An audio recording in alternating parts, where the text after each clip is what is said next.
climate that we live in, things change from day to day. So I've tried to just take it one day at a time based on the information and based on the history of this particular protocol.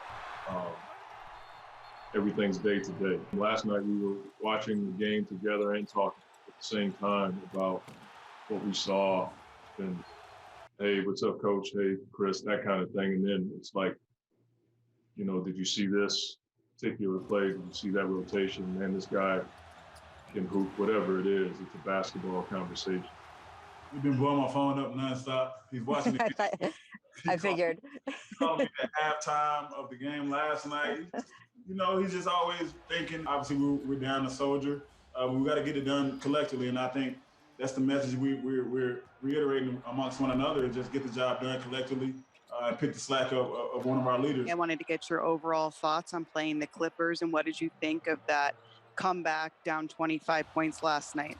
They're a good team. They've shown that they can overcome deficits in the playoffs, for sure. I was watching as a coach last night to try to figure out ways to play against either team. And then when I saw them make that run, you know, that was just a lot of will and shot making with a ton of good defense as well. So, Isiah, looking at these two franchises, both looking for their first championship in franchise history, going toe-to-toe in the Western Conference Finals. No Kawhi Leonard for games 1 and 2 for sure. Chris Paul still up in the air.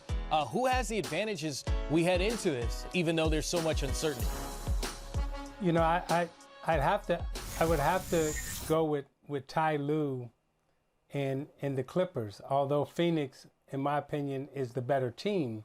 But what I've watched Ty Lue do in the playoffs, he's had 2 historical playoff coaching, you know, just victories. The first one, you know, what he did with the Cavaliers, being down 3-1 in the NBA Finals. I'm going to say this again. Sam, being down 3-1 in the NBA Finals to a 73-9 Golden State Warrior team, one of the most historical teams of all time, and then he coached that team back to win that series. And then you look at what he's just done here. So when you look at coaching performances, we always talk about player performances, but, you know, in these last, 5-6 years, Ty Lue has had the best coaching performances that we've seen in the NBA probably ever. I don't know if there's ever been a coach in these type of extreme situations that has led his team back in such critical, crucial situations with the calmness and the coolness, and inspired his players, giving them confidence. We see Man, step up with the Clippers.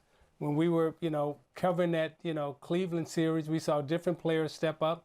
LeBron was inspired to do things that we hadn't seen him do before. So I'm giving all the credit and the confidence to Ty Lue.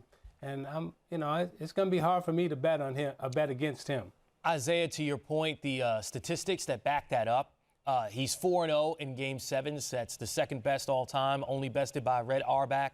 Like you said, coming back from 3-1 in the finals, only coach that ever done that. And now Clippers coming back from 0-2 in back-to-back series. He's also the only coach that has done that. Sam, looking to what he has to game plan against, with CP3 possibly in the lineup, possibly out, how do you prepare for that?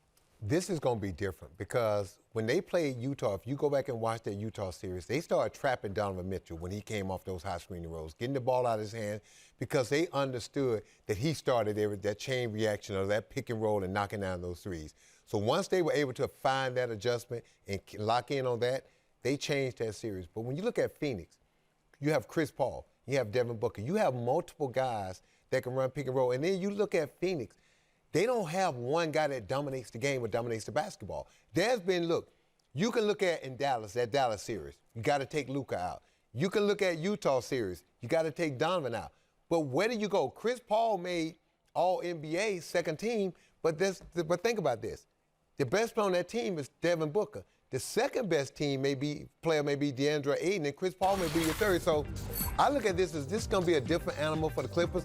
I think this series is going to be too close to call. I'm going to give a slight edge to Phoenix for the reason of that guy right there, number 3.